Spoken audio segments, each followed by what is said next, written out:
Tidak ada lagi bencana kelaparan alamiah di dunia ini. Yang ada hanya bencana kelaparan karena politik. Jika orang-orang di Suriah, Sudan, atau Somalia mati kelaparan, itu karena sebagian politisi menginginkannya.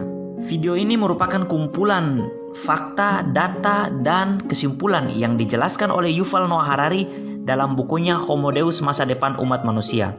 Tapi jika teman-teman ingin memahami pikiran Yuval Noah Harari lebih jauh, teman-teman bisa membaca buku lainnya, yaitu buku Sapiens dan buku 21 Listen, atau bahkan tulisan Yuval Noah Harari yang tersebar di jurnal-jurnal internasional.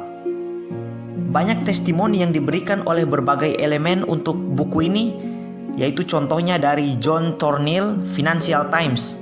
Dia mengatakan bahwa sangat asik menyaksikan penulis berbakat menginjak-injak begitu banyak disiplin ilmu.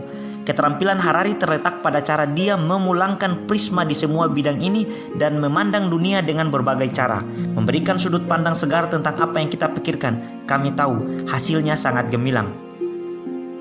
Karena buku ini dan informasi-informasi yang disampaikan oleh Harari sangat gemilang, maka dari itu tidak berlama-lama lagi, selamat menyaksikan videonya, semoga bermanfaat.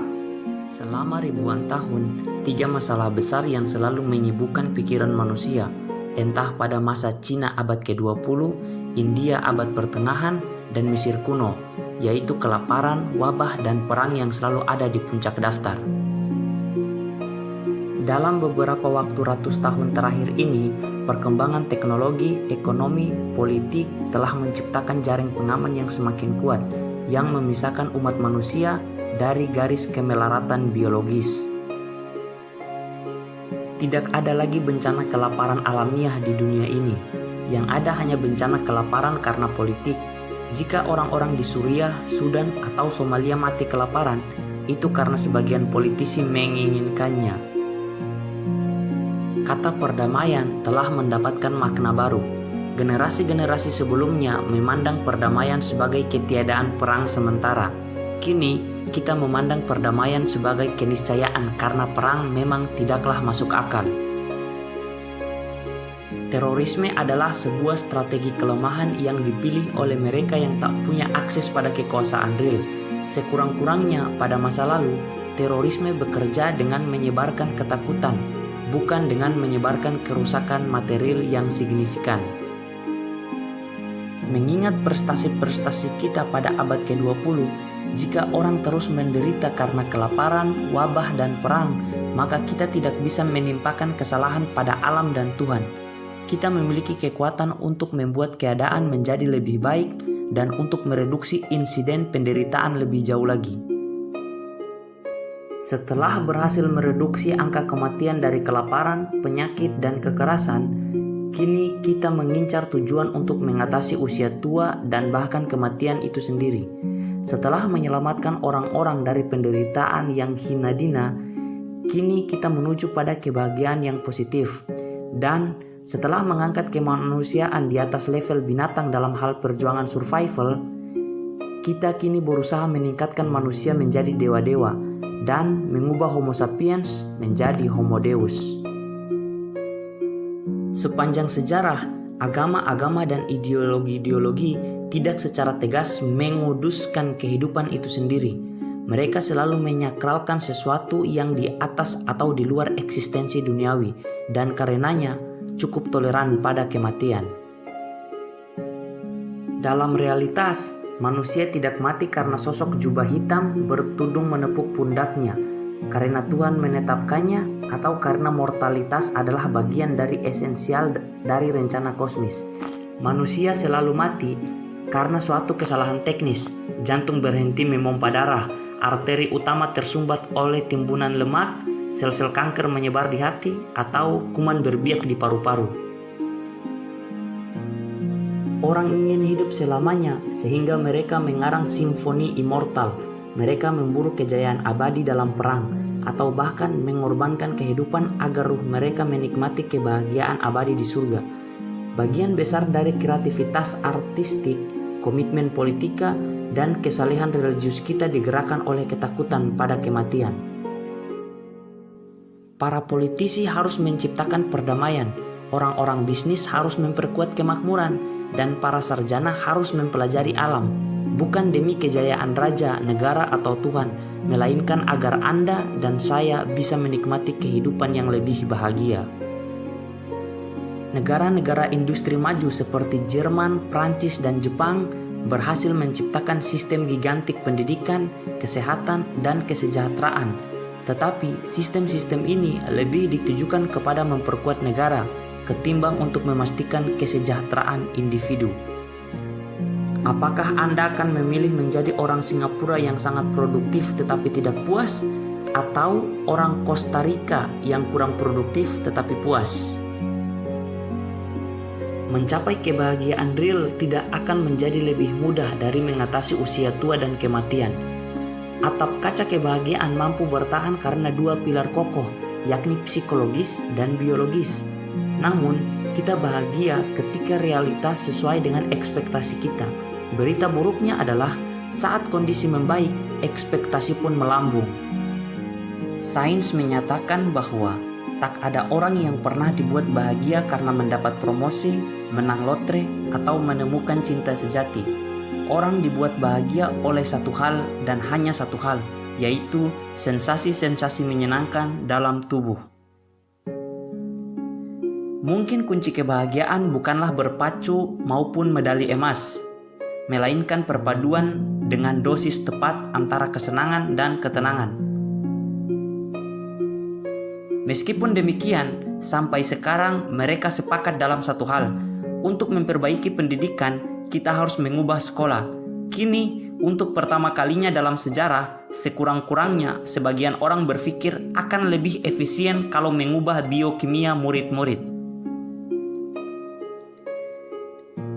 Anda mungkin berdebat apakah baik atau buruk, tetapi tampaknya proyek besar kedua abad ke-21 adalah memastikan kebahagiaan global yang akan melibatkan rekayasa ulang Homo sapiens sehingga ia bisa menikmati kesenangan abadi. Meningkatkan manusia menjadi Tuhan mungkin akan menempuh satu dari tiga jalan ini: rekayasa biologis, rekayasa cyborg, dan rekayasa benda-benda non-organik. Selama ribuan tahun, sejarah penuh lonjakan-lonjakan teknologi, ekonomi, sosial, politik, namun satu hal yang tetap adalah kemanusiaan itu sendiri. Para ilmuwan kini bisa melakukan hal yang lebih baik ketimbang Tuhan Perjanjian Lama. Sejauh ini, kita sudah berkompetisi dengan Tuhan-Tuhan lama dengan menciptakan alat-alat yang lebih bagus. Pada masa depan yang tidak terlalu jauh, kita mungkin menciptakan manusia super yang akan melampaui Tuhan-Tuhan kuno bukan dalam hal alat-alat mereka, melainkan dalam kemampuan badaniah dan mental. Namun, jika dan ketika kita sampai di sana, keilahian akan menjadi duniawi, sebagaimana dunia maya keajaiban di antara keajaiban-keajaiban yang sudah kita anggap biasa saja. Begitu Anda mencapai sebuah terobosan monumental, Anda tidak bisa membatasi penggunaannya untuk menyembuhkan dan melarang total penggunaannya untuk pembaruan. Inilah paradoks pengetahuan historis. Pengetahuan yang tidak mengubah perilaku tidak berguna, namun pengetahuan yang mengubah perilaku dengan cepat kehilangan relevansinya. Semakin banyak data yang kita miliki dan semakin baik kita dalam memahami sejarah, semakin cepat sejarah mengubah arahnya, dan semakin cepat pula pengetahuan kita ketinggalan zaman. Masing-masing dan setiap orang dari kita dilahirkan dalam sebuah realitas historis tertentu, serta dikelola oleh suatu sistem ekonomi politik yang unik. Kita menganggapnya sebagai hal yang wajar, alamiah, tak terelakkan, dan kekal. Kita lupa bahwa dunia kita diciptakan oleh rantai peristiwa tak terduga dan bahwa sejarah membentuk tidak hanya teknologi, politik, dan masyarakat kita, tetapi juga pikiran, ketakutan, dan impian kita. Tangan dingin masa lalu bangkit dari kuburan para leluhur kita dan menggiring tatapan kita ke suatu masa depan tunggal. Kita sudah merasakan cekikan itu sejak saat kita dilahirkan, sehingga kita berasumsi bahwa ini adalah bagian alamiah yang tak terelakkan dari siapa kita. Karena itu, kita jarang berusaha menggerakkan diri kita untuk bebas membayangkan masa depan alternatif. Belajar sejarah bertujuan untuk melonggarkan cekikan masa lalu. Mempelajari sejarah tidak akan memberitahu kita apa yang harus dipilih, paling tidak akan memberitahu kita opsi-opsi yang lebih banyak. Alasan terbaik untuk belajar sejarah adalah bukan untuk meramalkan masa depan, melainkan membebaskan diri Anda dari masa lalu dan membayangkan cita-cita alternatif. Tentu saja ini bukan kebebasan total. Kita tidak bisa menghindarkan diri yang dibentuk oleh masa lalu, namun sedikit kebebasan tetap lebih baik daripada tidak ada sama sekali. Orang tersentak impian immortalitas dan keilahian bukan karena impian itu begitu asing dan mustahil, melainkan karena tidak lazim untuk dinyatakan secara umum. Namun, ketika mulai memikirkan tentang itu, kebanyakan orang menyadari bahwa sesungguhnya itu sangat masuk akal. Upaya untuk meraih immortalitas, kebahagiaan, dan keilahian sejatinya mengambil cita-cita humanis yang sudah lama ada pada konklusi logis mereka. Upaya ini menempatkan di atas meja yang sudah kita sembunyikan di bawah serbet kita. Dalam pandangan saya, Anda tidak bisa melakukan diskusi serius tentang alam dan masa depan manusia tanpa memulainya dengan rekan binatang kita. Sejarah telah menyaksikan naik turunnya banyak agama, imperium, dan budaya. Kini, manusia sudah siap untuk mengganti seleksi alam dengan desain intelijensia dan meluaskan kehidupan dari alam organik ke non-organik. Meskipun kerajaan binatang sudah banyak mengenal rasa sakit dan penderitaan selama jutaan tahun, revolusi agrikultural menghasilkan jenis penderitaan yang sama sekali baru dan hanya akan memburuk seiring waktu. Emosi bukanlah kualitas unik manusia. Emosi lazim pada semua hewan mamalia, di samping pada semua burung dan mungkin sebagian reptil, bahkan ikan. Semua mamalia mengevolusi kemampuan dan kebutuhan emosional. Dalam beberapa dekade belakangan ini, para ilmuwan telah menunjukkan bahwa emosi bukan fenomena spiritual misterius yang berguna menulis puisi dan simfoni. Namun, emosi adalah algoritma biokimiawi yang vital bagi survival dan reproduksi semua mamalia. Algoritma bisa dikatakan konsep tunggal paling penting dalam dunia kita.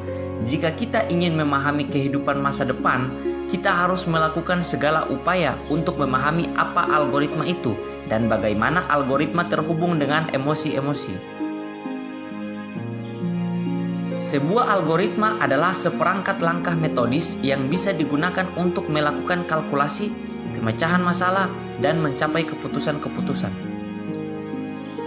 Suatu emosi yang tampaknya dimiliki oleh semua mamalia adalah ikatan ibu dan anak. Sungguh, itulah yang menyebabkan mereka disebut mamalia. Kata mamal berasal dari bahasa Latin mamma, yang berarti payudara. Ibu-ibu mamal mencintai keturunan mereka begitu besar sehingga membolehkan mereka menetek dari tubuhnya.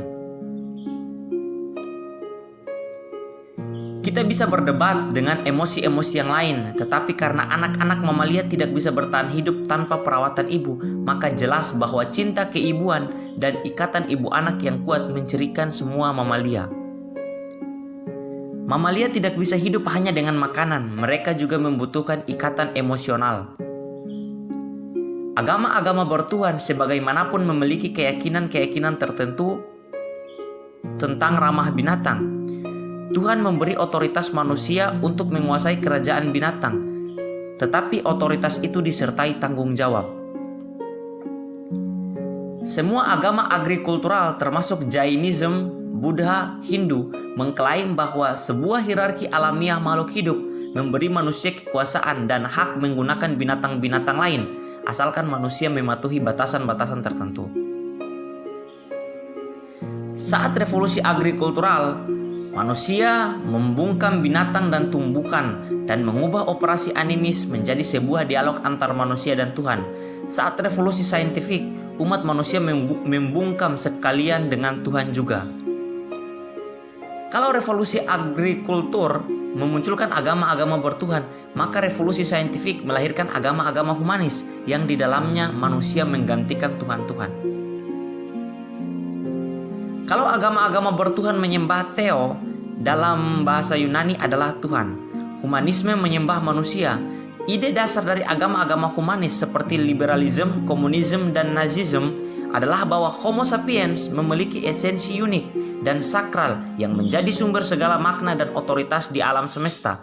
Segala yang terjadi dalam kosmos dinilai baik dan buruk menurut dampaknya bagi Homo sapiens. Kalau teisme menjustifikasi pertanian tradisional atas nama Tuhan, humanisme menjustifikasi peternakan industri modern atas nama manusia. Peternakan industri menyakralkan kebutuhan, hasrat, dan nafsu manusia seraya merendahkan yang lain. Keyakinan bahwa manusia memiliki jiwa-jiwa abadi, sedangkan binatang hanya tubuh-tubuh yang segera berlalu adalah pilar utama dari sistem legal, politik, dan ekonomi kita.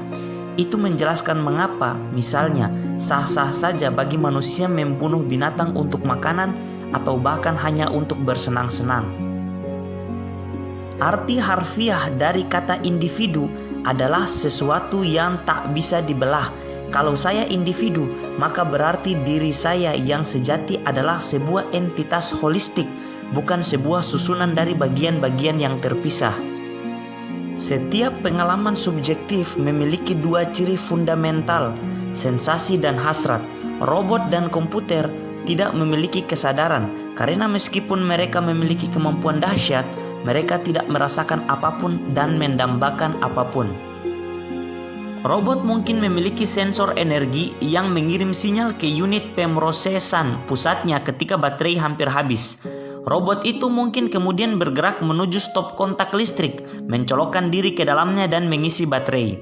Namun, selama proses ini robot tidak mengalami apapun. Sebaliknya, manusia yang kehabisan energi merasakan lapar dan berhasrat menghentikan sensasi yang tidak menyenangkan ini.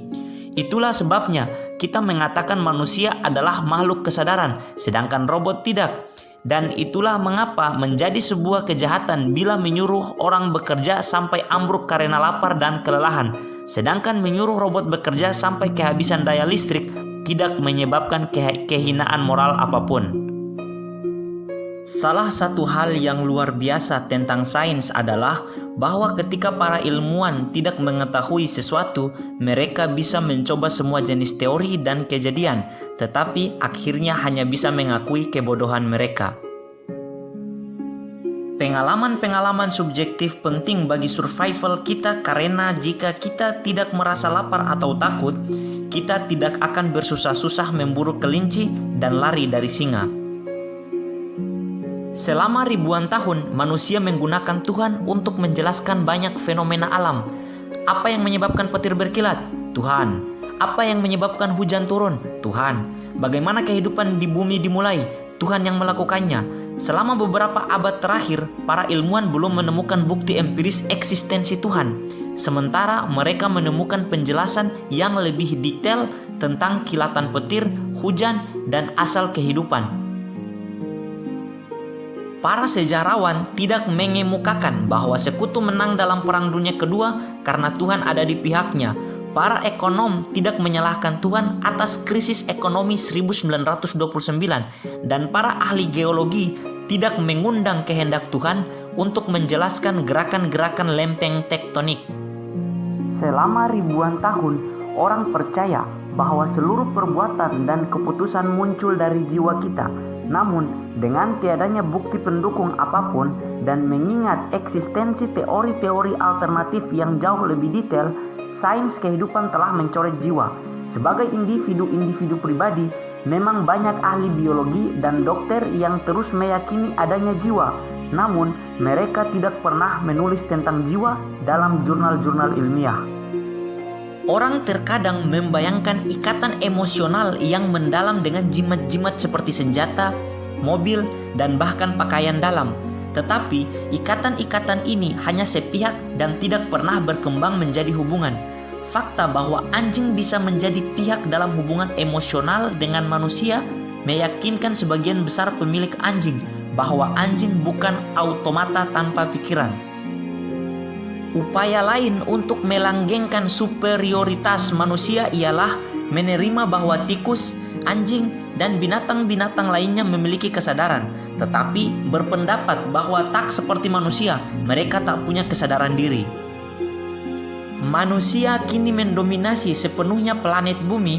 bukan karena manusia individual jauh lebih pintar dan jari lebih lincah dari simpanse atau serigala individual, melainkan karena Homo sapiens adalah satu-satunya spesies di muka bumi yang mampu bekerja sama secara fleksibel dalam jumlah yang besar.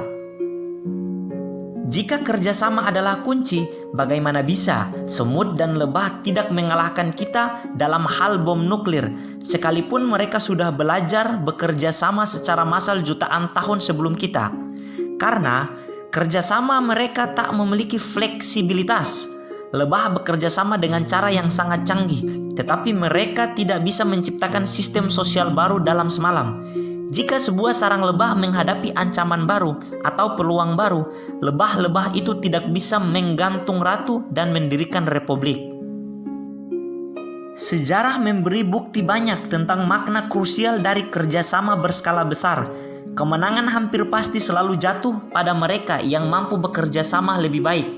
Tidak hanya dalam pertarungan antara Homo sapiens dan binatang lain, tetapi juga dalam konflik antar kelompok manusia. Dalam rangka menggalang sebuah revolusi, jumlah tidak pernah cukup. Revolusi biasanya diciptakan oleh jaringan kecil agitator, bukan oleh massa. Jika Anda ingin melancarkan sebuah revolusi, jangan tanya diri sendiri, berapa banyak pendukung saya yang mampu berkolaborasi secara efektif? Revolusi Rusia akhirnya meletus bukan ketika 180 juta petani bangkit melawan Tsar, melainkan ketika segelintir orang komunis menempatkan diri di tempat yang tepat pada saat yang tepat. Ceausescu dan para kroninya mendominasi 20 juta rakyat Rumania selama 4 dekade karena mereka memenuhi 3 kondisi. Pertama, mereka menempatkan aparatur komunis yang loyal di bawah kendali jaringan kerjasama seperti angkatan bersenjata, serikat buruh, dan bahkan asosiasi olahraga. Kedua, mereka mencegah terciptanya organisasi tandingan, entah itu politik, ekonomi, maupun sosial, yang bisa menjadi basis kerjasama anti-komunis. Ketiga, mereka mengandalkan dukungan sesama partai komunis di Uni Soviet dan Eropa Timur.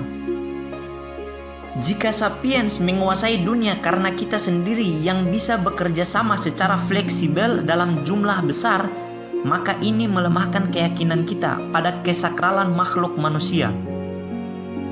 Manusia tahu cara bekerja sama jauh lebih efektif ketimbang simpanse, sehingga manusia mampu meluncurkan pesawat ruang angkasa ke bulan, sedangkan simpanse bisa melempar batu ke para pengunjung kebun binatang.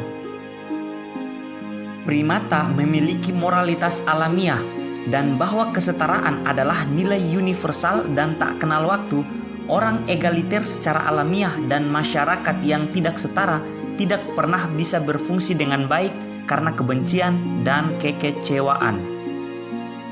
Semua kerjasama manusia dalam skala besar pada akhirnya bertumpu di atas keyakinan pada tatanan yang diimajinasikan.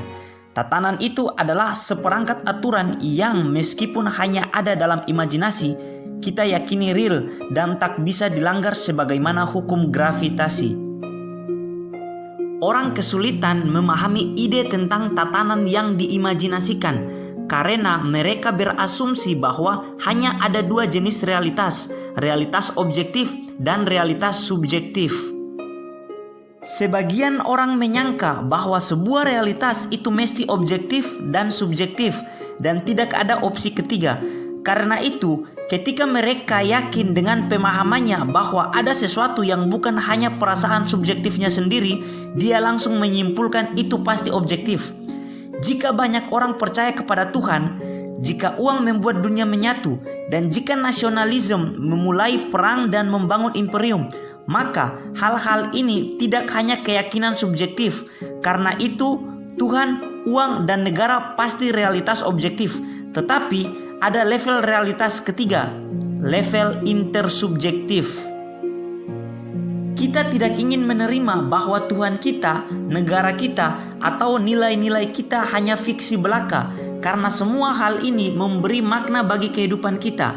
Kita ingin percaya bahwa kehidupan kita memiliki makna objektif, dan bahwa pengorbanan kita berarti untuk sesuatu di luar cerita-cerita dalam kepala kita. Sapiens menguasai dunia karena hanya mereka yang menjalin jejaring makna intersubjektif, jejaring hukum, pasukan, entitas, dan tempat-tempat yang eksis semata-mata dalam imajinasi mereka. Jejaring ini memungkinkan manusia menggelar perang salib, revolusi sosial, dan gerakan-gerakan hak asasi manusia. Binatang-binatang lain terkurung dalam alam objektif dan menggunakan sistem komunikasi mereka hanya untuk menggambarkan realitas. Sapiens menggunakan bahasa untuk menciptakan realitas-realitas yang sama sekali baru. Tak ada binatang yang bisa menandingi kita, bukan karena mereka tak punya jiwa atau pikiran, tetapi karena mereka tak memiliki imajinasi yang diperlukan. Pada abad ke-21, fiksi mungkin akan menjadi kekuatan paling besar di muka bumi, melampaui bahkan asteroid nyasar serta seleksi alam. Karena itu, jika kita ingin memahami masa depan, penyingkapan genom dan angka-angka tidaklah cukup. Kita harus juga menggambarkan fiksi-fiksi yang memberi makna bagi dunia.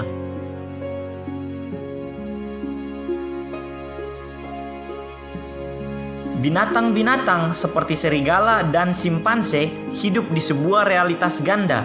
Di satu sisi, mereka mengenal entitas objektif di luar mereka, seperti pepohonan, batu-batu, dan sungai-sungai. Di sisi lain, mereka menyadari pengalaman subjektif dalam diri mereka, seperti takut, senang, dan hasrat. Sebaliknya, sapiens hidup dalam 3 lapis realitas. Selain pepohonan, sungai, takut, dan hasrat, dunia sapiens juga berisi cerita-cerita tentang uang, Tuhan, negara, dan korporasi. Halaman 179.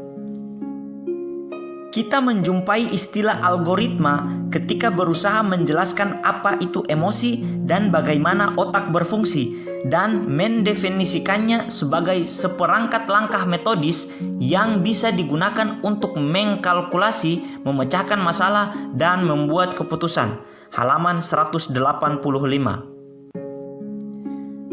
Tulisan berperan memfasilitasi munculnya entitas fiksional yang kuat, yang mengatur jutaan orang dan membentuk ulang realitas sungai, rawa, dan buaya. Secara simultan, tulisan juga memudahkan manusia untuk meyakini keberadaan entitas fiksional itu, karena ia membiasakan orang untuk mengalami realitas melalui meditasi simbol-simbol abstrak. Halaman 188. Tak ada penguasa yang mampu melawan godaan untuk berusaha mengubah realitas dengan satu goresan pena. Dan jika bencana yang timbul, perbaikannya akan berbentuk tulisan dalam semakin banyak memo-memo dan penerbitan peraturan, ketetapan, serta perintah. Bahasa tulis bisa saja digambarkan sebagai cara sederhana menjelaskan realitas, tetapi perlahan-lahan ia menjadi cara yang dahsyat untuk membentuk ulang realitas. Ketika laporan-laporan resmi bertabrakan dengan realitas objektif, sering realitas yang harus mengalah. Halaman 192. Sistem pendidikan massal abad industri lah yang memulai penggunaan nilai-nilai angka pasti secara reguler. Setelah pabrik-pabrik dan kementerian-kementerian pemerintahan menjadi terbiasa berpikir dalam bahasa angka-angka, sekolah-sekolah pun mengikutinya. Halaman 195. Pada mulanya, sekolah-sekolah bertujuan untuk fokus mencerahkan dan mengedukasi murid, dan nilai-nilai hanyalah sarana pengukuran keberhasilan. Namun, secara alamiah, sekolah-sekolah mulai fokus pada pencapaian nilai-nilai tinggi. Halaman 195. Kekuatan jaringan kerjasama manusia bergantung pada perimbangan rumit antara kebenaran dan fiksi. Jika Anda mendistorsi realitas terlalu banyak, ia akan melemahkan Anda, dan Anda tidak akan mampu bersaing dengan lawan-lawan yang berpandangan lebih jernih. Di sisi lain, Anda tidak bisa mengorganisasi massa secara efektif tanpa bergantung pada suatu mitos fiksional. Jadi, jika Anda bersikukuh dengan realitas murni tanpa mencampurkan fiksi ke dalamnya, hanya sedikit orang yang akan mengikuti Anda. Halaman 196. Organisasi manusia yang benar-benar kuat seperti Mesir era Firaun, imperium-imperium Eropa, dan sistem sekolah modern tidak dengan sendirinya berpandangan jernih. Banyak dari kekuatan mereka bergantung pada kemampuan untuk memaksakan keyakinan-keyakinan fiksional mereka pada realitas yang pasrah. Pemerintah memiliki kekuatan untuk memaksa warga membayar pajak dengan menggunakan lembar-lembar kertas kini sehingga warga negara tak punya pilihan selain mengikutinya, paling tidak sebagian dari mereka. Halaman 197. Ketika kitab suci menyesatkan orang tentang sifat sejati realitas, mereka tetap bisa mempertahankan otoritas selama ribuan tahun. Halaman 198. Walaupun Herodotus dan Thucydides lebih bagus dalam mencermati realitas ketimbang pengarang Bible, ketika dua dunia itu bertabrakan, Bible menang KO. Halaman 200. Sejarah bukanlah narasi tunggal, melainkan ribuan alternatif narasi. Kapanpun kita memilih salah satu, kita juga memilih untuk membungkam yang lain. Halaman 203. Jaringan manusia yang dibangun atas nama entitas imajiner seperti Tuhan, negara, dan korporasi biasanya menilai sukses mereka dari sudut pandang entitas imajiner. Sebuah agama berhasil jika mengikuti perintah Tuhan seutuhnya. Sebuah negara berjaya bila ia meninggikan kepentingan nasional, dan sebuah korporasi makmur jika menghasilkan banyak uang. Halaman 203. Tanyakan saja kepada diri sendiri, apakah realitas itu bisa menderita? Ketika orang membakar kuil Zeus, Zeus tidak menderita. Ketika euro kehilangan nilainya, euro tidak menderita. Ketika sebuah bank bangkrut, bank itu tidak menderita. Ketika sebuah negara menderita kekalahan dalam perang, negara itu sesungguhnya tidak menderita. Itu hanya sebuah metafora. Sebagai bandingan seorang tentara yang terluka dalam peperangan, dia benar-benar menderita. Ketika petani yang kelaparan tak punya apa-apa yang dimakan, dia menderita. Ketika seekor sapi dipisahkan dari anaknya yang baru lahir, ia menderita. Itulah realitas. Halaman 203. Penyebab perang adalah fiksional, tetapi penderitaan adalah 100% real. Inilah sesungguhnya kenapa kita harus berjuang untuk membedakan fiksi dan realitas. Halaman 204. Cerita-cerita merupakan fondasi dan pilar dari masyarakat manusia. Seperti diungkapkan oleh sejarah, cerita-cerita tentang Tuhan, negara, dan korporasi tumbuh begitu kuat sehingga semua itu mulai mendominasi realitas objektif. Mempercayai dewa besar Sobek, mandat langit, atau Bible memungkinkan orang membangun danau Fayum, tembok besar Cina, dan katedral Chartres. Sayang sekali, kepercayaan buta pada cerita-cerita ini berarti bahwa upaya manusia sering fokus pada meningkatkan kejayaan entitas fiksional seperti Tuhan dan negara, bukan untuk memperbaiki kehidupan makhluk bernyawa yang real. Halaman 205. Bagaimana hubungan sains modern dengan agama? Tampaknya orang sudah mengatakan sejuta kali segala hal yang bisa dikatakan tentang pertanyaan itu. Namun, dalam praktiknya, sains dan agama itu seperti suami dan istri yang setelah 500 tahun penyuluhan pernikahan masih belum saling mengenal. Suami masih mengimpikan Cinderella dan si istri terus merindukan pangeran tampan. Sementara mereka masih terus bertengkar soal giliran siapa yang harus membuang sampah. Halaman 207. Agama diciptakan oleh manusia, bukan Tuhan, dan ia didefinisikan dengan fungsi sosialnya, bukan dengan eksistensi Tuhannya. Halaman 208. Penegasan bahwa agama adalah alat untuk memelihara tatanan sosial dalam rangka mengorganisasi kerjasama berskala besar bisa menjengkelkan mereka yang menjadikan agama sebagai jalan spiritual pertama dan paling utama. Halaman 211. Agama berusaha memperkuat tatanan duniawi, sedangkan spiritualitas berusaha membebaskan diri darinya.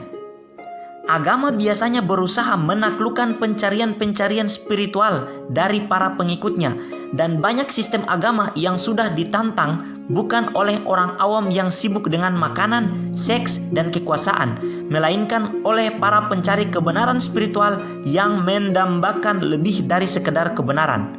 Halaman 213. Sains selalu membutuhkan bantuan agama dalam rangka menciptakan institusi-institusi kemanusiaan yang tangguh. Para ilmuwan mempelajari bagaimana dunia berfungsi, tetapi tidak ada metode saintifik untuk memastikan bagaimana manusia harus berperilaku. Sains memberitahu kita bahwa manusia tidak bisa bertahan hidup tanpa oksigen.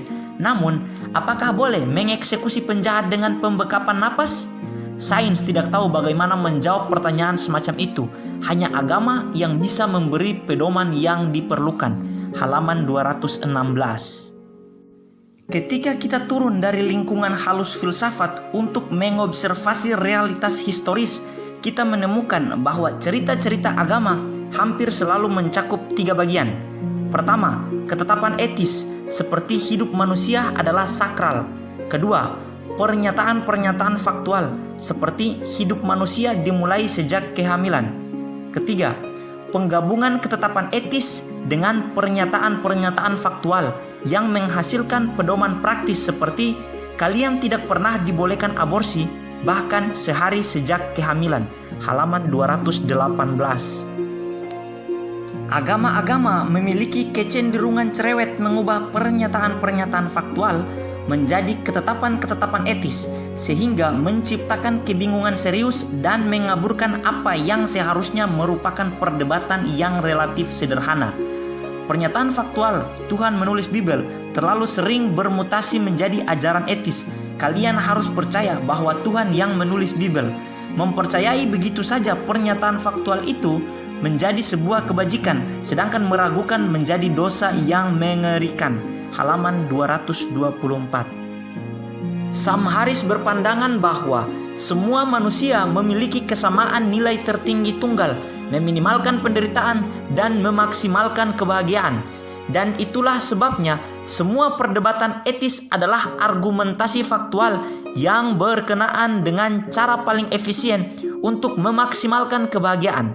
Kaum fundamentalis Islam ingin mencapai surga dalam rangka bahagia.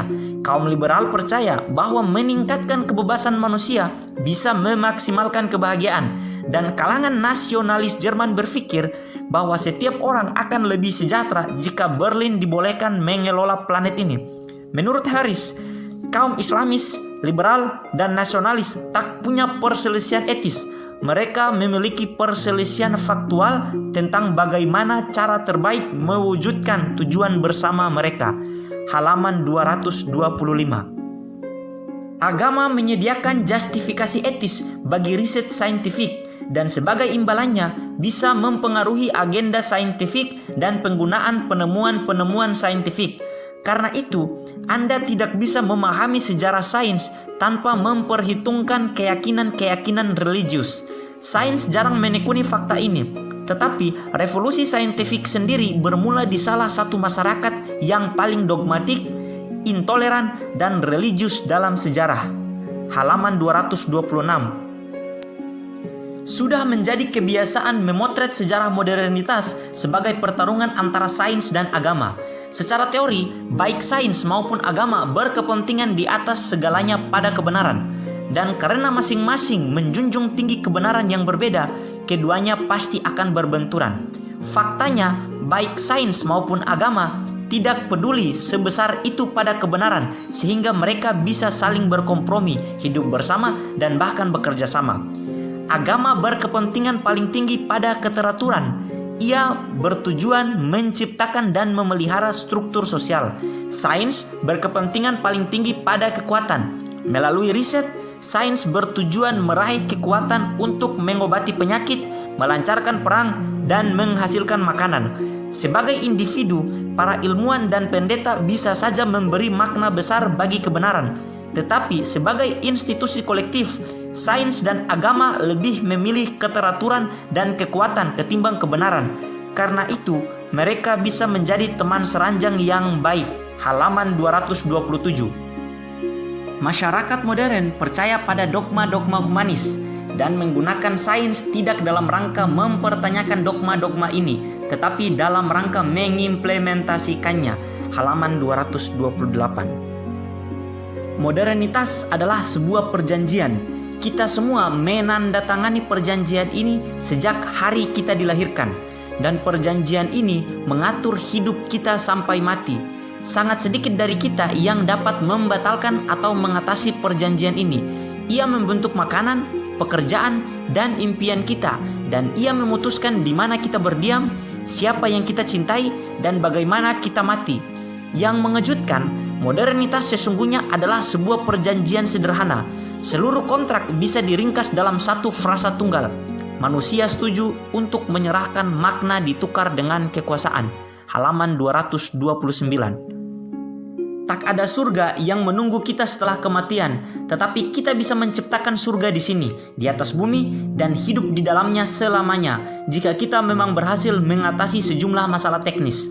Suatu hari, pengetahuan kita akan begitu besar dan teknologi akan begitu maju, sehingga kita akan meramu jamu muda abadi, jamu kebahagiaan sejati, dan obat-obatan apapun yang mungkin kita inginkan, dan tak ada Tuhan yang akan menghentikan kita. Kultur modern adalah yang terkuat dalam sejarah, dan ia tiada henti meriset, menciptakan, menemukan, dan tumbuh. Pada saat yang sama, ia dijejali oleh kecemasan eksistensial yang lebih besar dari budaya manapun yang pernah ada sebelumnya. Halaman 231. Pada abad pertengahan, meletusnya sebuah wabah membuat orang mendongakkan pandangan ke langit dan berdoa kepada Tuhan agar mengampuni dosa-dosa mereka. Kini, ketika orang mendengar suatu epidemi baru yang mematikan, mereka meraih ponsel dan menelpon para pialang. Bagi bursa saham, bahkan sebuah epidemi adalah peluang bisnis. Halaman 234. Pertumbuhan ekonomi telah menjadi titik temu krusial di mana hampir semua agama, ideologi, dan gerakan modern bisa bertemu. Kaum Hindu revivalis, kalangan Muslim soleh, orang-orang nasionalis Jepang, dan komunis Cina mungkin mendeklarasikan kesetiaan mereka pada nilai-nilai dan tujuan-tujuan yang berbeda. Tetapi mereka semua percaya bahwa pertumbuhan ekonomi adalah kunci untuk merealisasikan tujuan mereka yang berbeda. Halaman 237-238. Kini, secara umum orang menerima bahwa sebagian versi dari kapitalisme pasar bebas merupakan cara yang jauh lebih efisien untuk memastikan pertumbuhan jangka panjang, sehingga para taipan rakus, petani-petani kaya, dan kebebasan berekspresi dilindungi. Tetapi habitat-habitat ekologis, struktur-struktur sosial, dan nilai-nilai tradisional yang menghalangi kapitalisme pasar bebas disingkirkan dan dihancurkan. Halaman 239.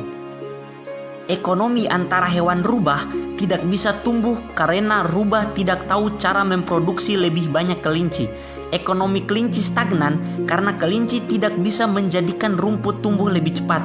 Namun, ekonomi manusia bisa tumbuh karena manusia dapat menemukan bahan-bahan baru dan sumber-sumber energi baru. Halaman 243-244.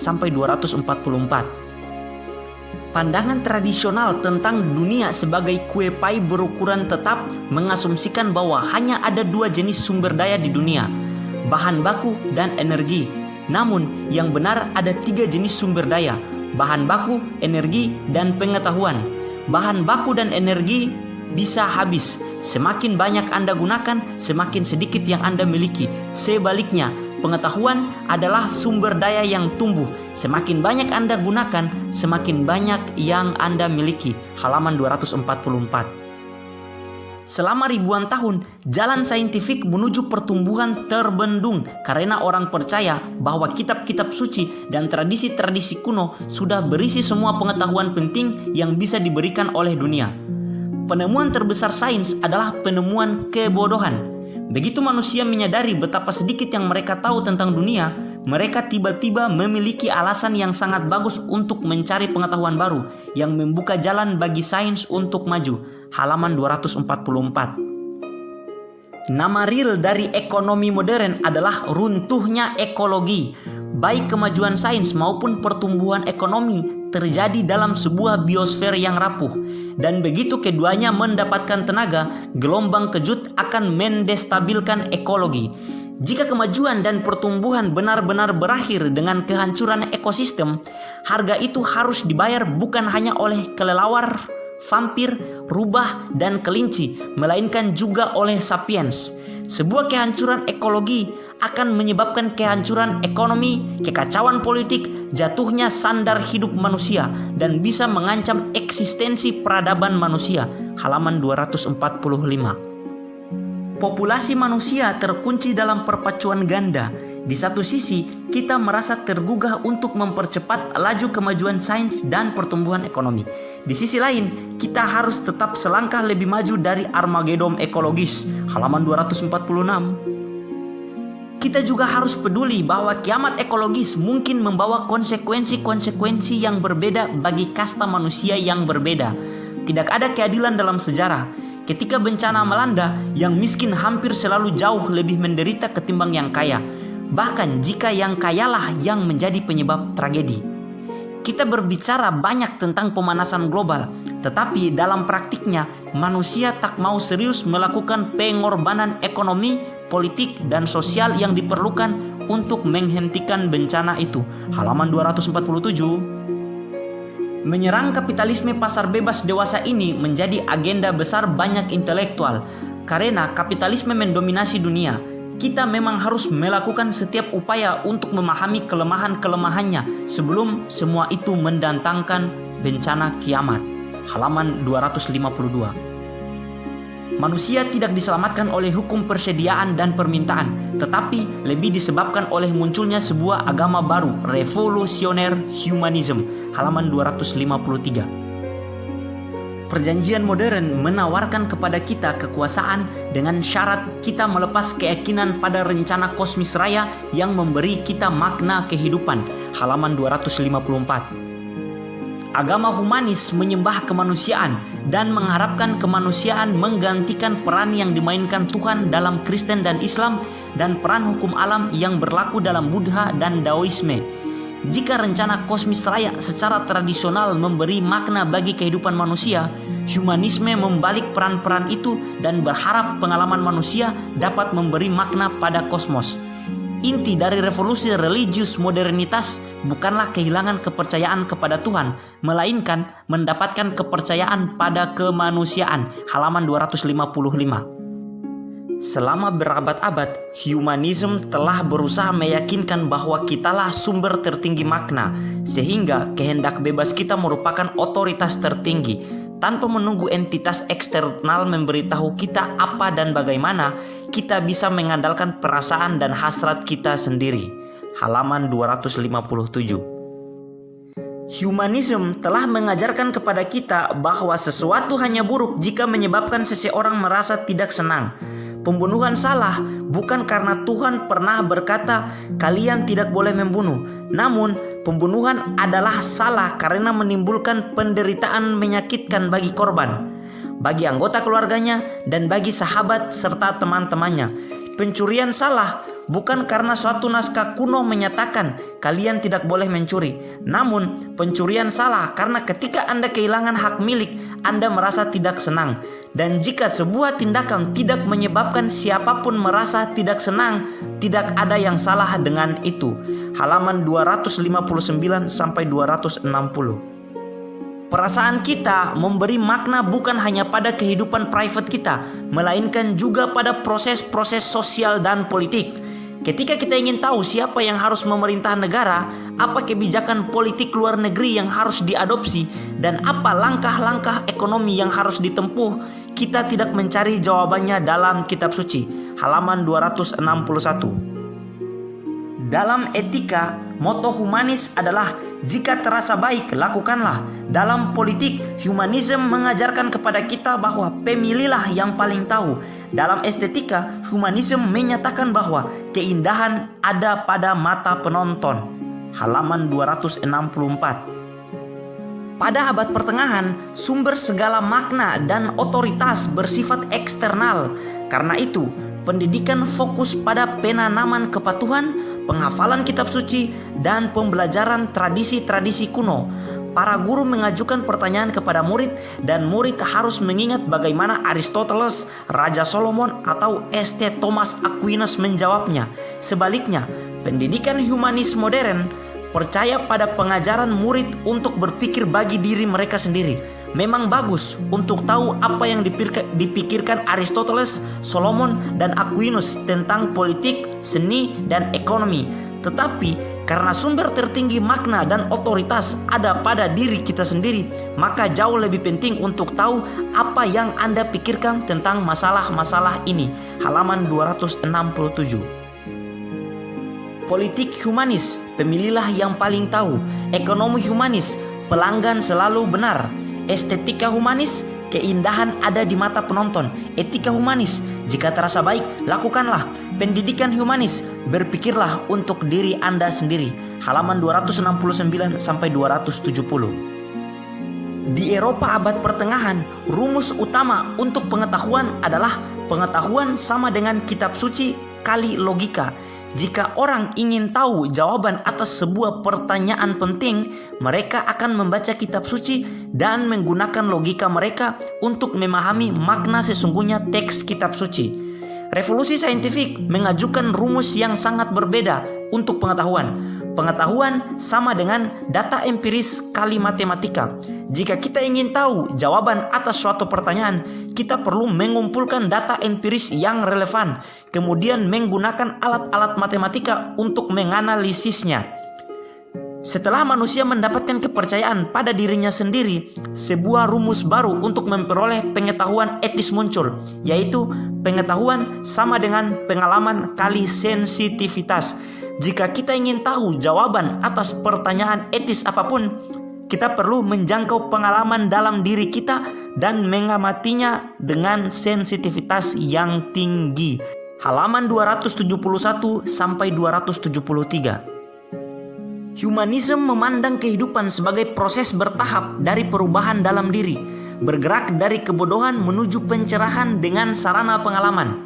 Tujuan tertinggi dari kehidupan humanis adalah mengembangkan sepenuhnya pengetahuan Anda melalui keragaman luas pengalaman intelektual, emosional, dan fisik. Halaman 275. Humanis fokus pada perasaan dan pengalaman, bukan pada perbuatan atau seni yang diwahyukan. Halaman 276. Semua sekte humanisme percaya bahwa pengalaman manusia adalah sumber tertinggi otoritas dan makna. Tetapi sekte-sekte itu menginterpretasikan pengalaman manusia dengan cara berbeda-beda. Humanisme terpecah menjadi 3 cabang utama. Cabang ortodoks memandang bahwa setiap manusia adalah individu unik yang memiliki suara hati khas dan serangkaian pengalaman yang tidak akan pernah terulang. Semakin bebas kebebasan yang dinikmati individu, semakin indah, kaya, dan bermakna dunia ini. Dengan penekanan pada kebebasan ini, cabang ortodoks humanisme dikenal sebagai humanisme liberal atau dengan sebutan lebih sederhana liberalisme. Dua lainnya adalah humanisme sosialis yang mencakup banyak gerakan sosial dan komunisme, dan humanisme evolusioner yang penyokong paling terkenalnya adalah kaum Nazi. Kita harus menghindari eksploitasi, penindasan, dan ketidaksetaraan bukan karena Tuhan berkata demikian, melainkan karena itu membuat orang menderita. Halaman 284 sampai 285. Setiap manusia memiliki perasaan, selera, dan kebiasaan yang berbeda-beda yang harus bebas dia suarakan dan eksplorasi sepanjang tidak menyakiti orang lain. Halaman 287 sampai 288. Dalam perspektif humanisme sosialis, perdamaian global akan dicapai tidak dengan mengagungkan kekhasan setiap bangsa, tetapi dengan menyatukan seluruh buruh di dunia. Dan harmoni sosial tidak akan dicapai oleh setiap orang yang secara narsistis mengeksplorasi kedalaman batin mereka sendiri, tetapi dengan setiap orang mengutamakan kebutuhan serta pengalaman orang lain di atas hasrat-hasrat mereka sendiri. Halaman 289. Dalam perspektif humanisme evolusioner menekankan bahwa konflik adalah sesuatu yang harus dihargai, bukan ditangisi. Konflik adalah bahan baku bagi seleksi alam yang mendorong evolusi bergerak maju. Halaman 291. Ketika Hitler berusaha memikat para pemilih Jerman dan meminta kepercayaan mereka, dia hanya bisa menghimpun satu argumentasi agar mereka mendukungnya. Pengalaman-pengalamannya dalam parit mengajarkan kepadanya apa yang tidak pernah bisa Anda pelajari di universitas, di markas besar jenderal, atau di kementerian pemerintah. Halaman 295. Kaum liberal yakin bahwa jika individu-individu memiliki kebebasan maksimum untuk mengekspresikan diri dan mengikuti kata hati mereka, dunia akan menikmati perdamaian dan kemakmuran yang tak pernah ada sebelumnya. Halaman 301. Islam radikal tidak memunculkan ancaman serius bagi paket liberal karena dengan segala semangatnya kaum fanatik itu tidak benar-benar memahami dunia abad ke-21 dan tak punya apapun yang relevan dengan katakanlah bahaya-bahaya dan peluang-peluang baru yang dihasilkan oleh teknologi sekeliling kita. Halaman 308. Kaum fundamentalis Islam mungkin mengulang mantra Islam adalah jawabannya. Tetapi agama-agama yang kehilangan sentuhan dengan realitas teknologi masa kini akan kehilangan juga kemampuan mereka. Bahkan untuk memahami pertanyaan-pertanyaan berikut ini, apa yang akan terjadi pada pasar kerja ketika kecerdasan artifisial melampaui manusia dalam sebagian besar tugas-tugas kognitif? Apa dampak politik dari kelas baru masif yang terdiri dari orang-orang yang tak berguna secara ekonomi? Apa yang akan terjadi pada hubungan-hubungan keluarga-keluarga dan dana pensiun ketika nanoteknologi dan obat regeneratif mengubah orang usia 80 tahun menjadi orang berusia 50 tahun? Apa yang akan terjadi pada masyarakat manusia ketika bioteknologi memungkinkan kita memiliki bayi-bayi rancangan dan membuka jurang-jurang baru antara si kaya dan si miskin? Anda tidak akan menemukan jawaban atas pertanyaan-pertanyaan yang manapun di atas dalam Al-Quran atau hukum syariat, juga tidak di Bible atau di Analek Konfusian, karena tak seorang pun di Timur Tengah abad pertengahan maupun Cina kuno tahu tentang komputer, genetika, atau nanoteknologi. Halaman 309 sampai 310. Sejarah sering dibentuk oleh kelompok-kelompok kecil inovator berwawasan ke depan, bukan oleh massa berwawasan ke belakang. Halaman 310. Islam, Kristen, dan agama-agama tradisional lainnya memang masih menjadi pemain penting di dunia, namun peran mereka umumnya reaktif. Halaman 315.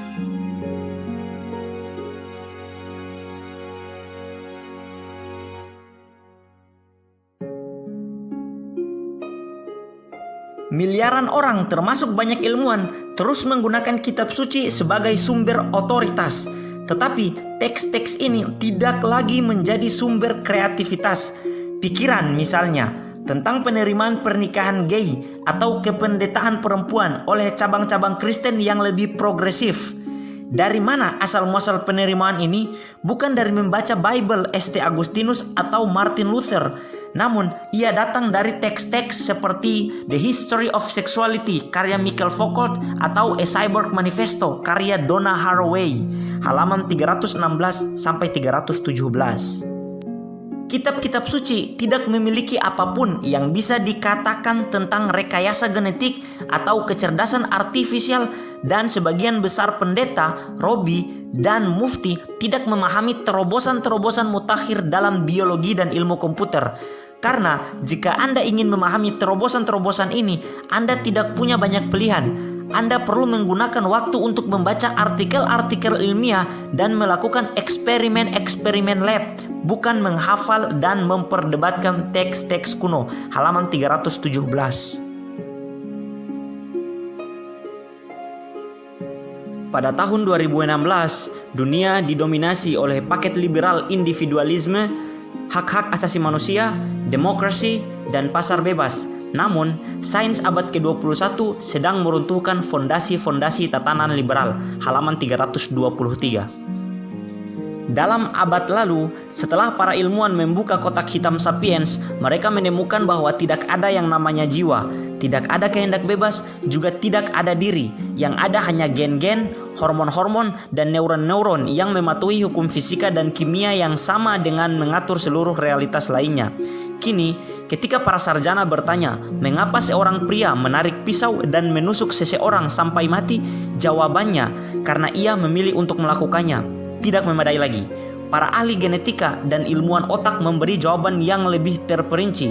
Dia melakukan itu karena ada suatu proses elektrokimiawi dalam otak yang dibentuk oleh susunan genetik tertentu yang merefleksikan tekanan-tekanan evolusi kuno bercampur dengan mutasi-mutasi kebetulan. Halaman 324.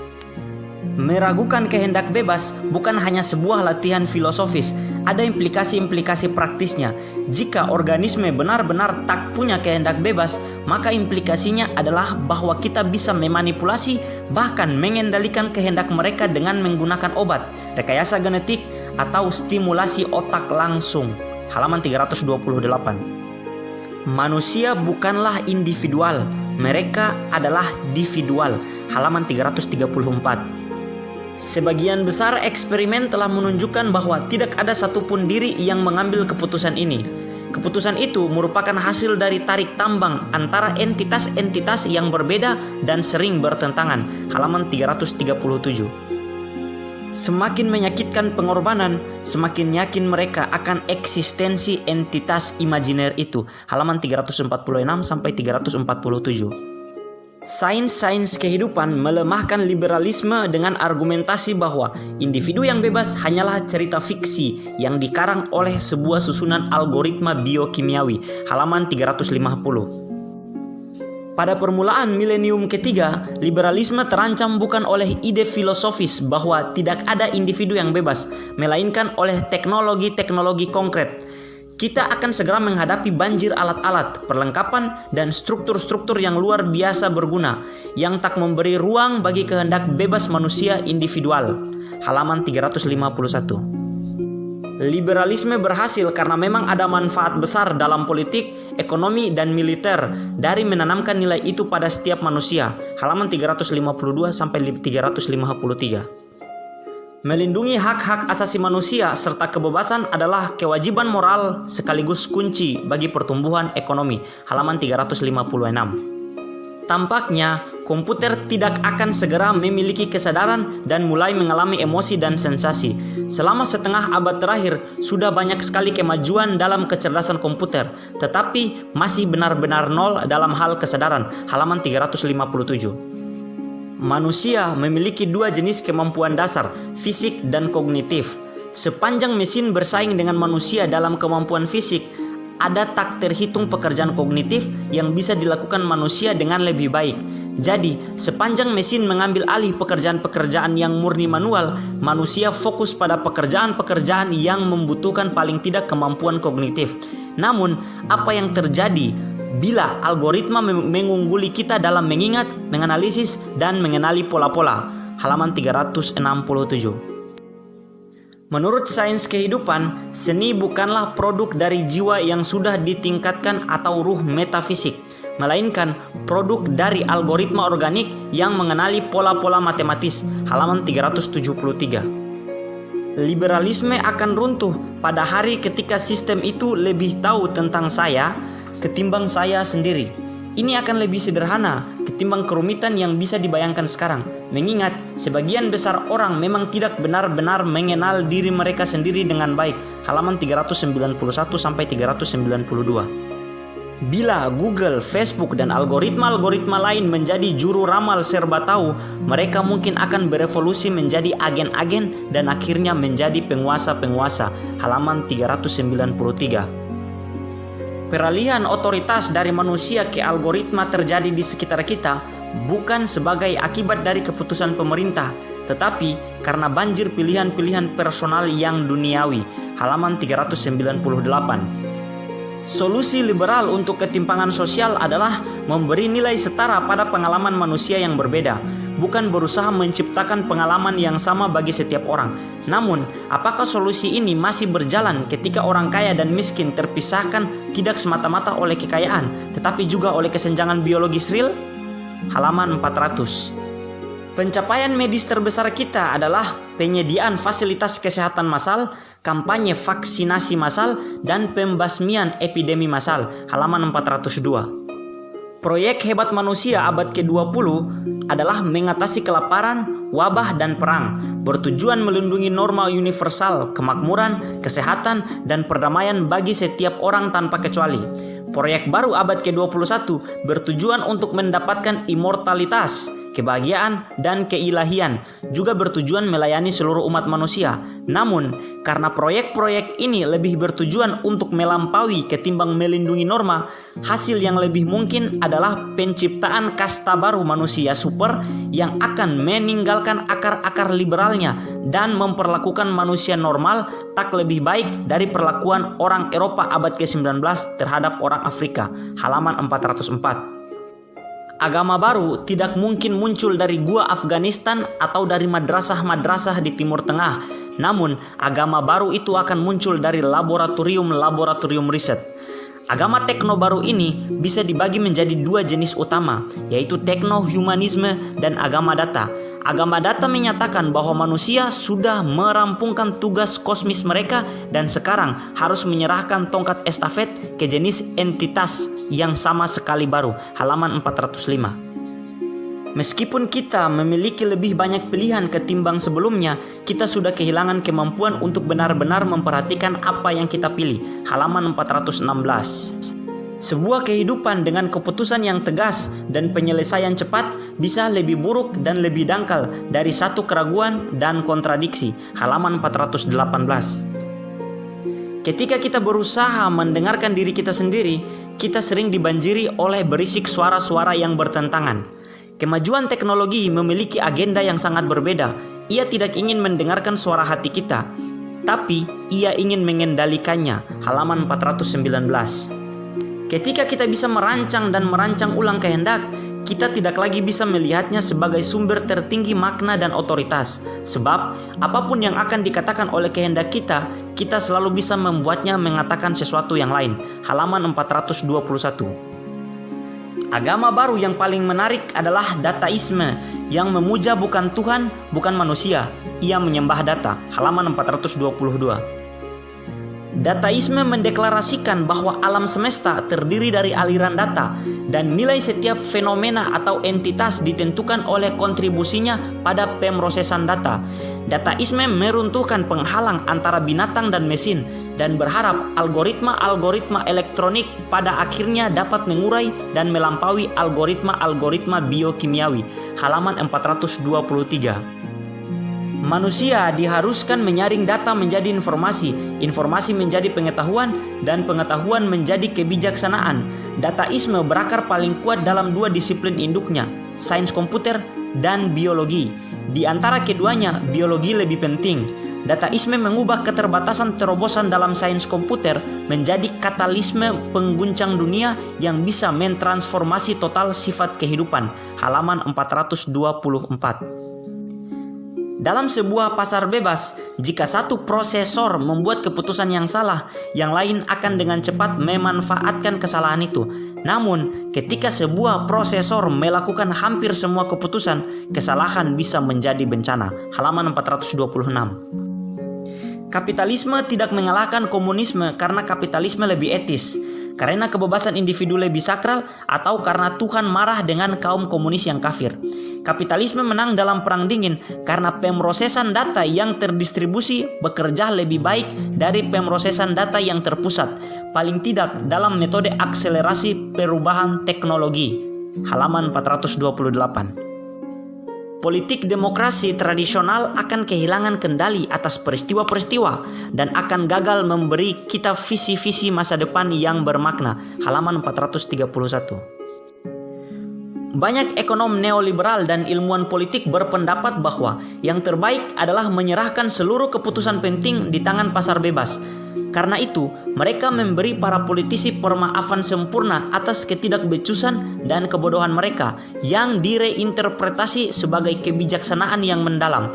Para politisi sekarang bisa nyaman untuk percaya bahwa alasan mereka tidak bisa memahami dunia adalah bahwa memang tidak diperlukan untuk memahaminya. Halaman 433. Berbahaya mempercayakan masa depan kita pada kekuatan pasar, karena kekuatan ini melakukan apa yang baik bagi pasar, bukan apa yang bagus bagi populasi manusia atau bagi dunia. Kekuatan pasar itu buta sekaligus tak terlihat, dan jika dibiarkan dengan segenap kekuatannya, ia bisa gagal melakukan apapun menyangkut ancaman pemanasan global atau potensi bahaya kecerdasan artifisial. Halaman 433 sampai 434. Kita sering membayangkan bahwa demokrasi dan pasar bebas menang karena keduanya bagus.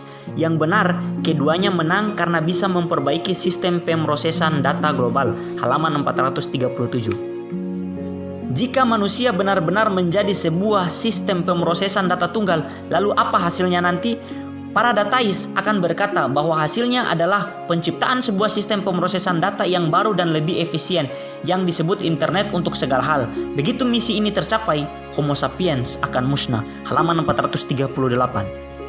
Seperti kapitalisme, dataisme juga bermula sebagai sebuah teori saintifik yang netral, tetapi kini bermutasi menjadi sebuah agama yang mengklaim hak untuk menentukan yang benar dan yang salah.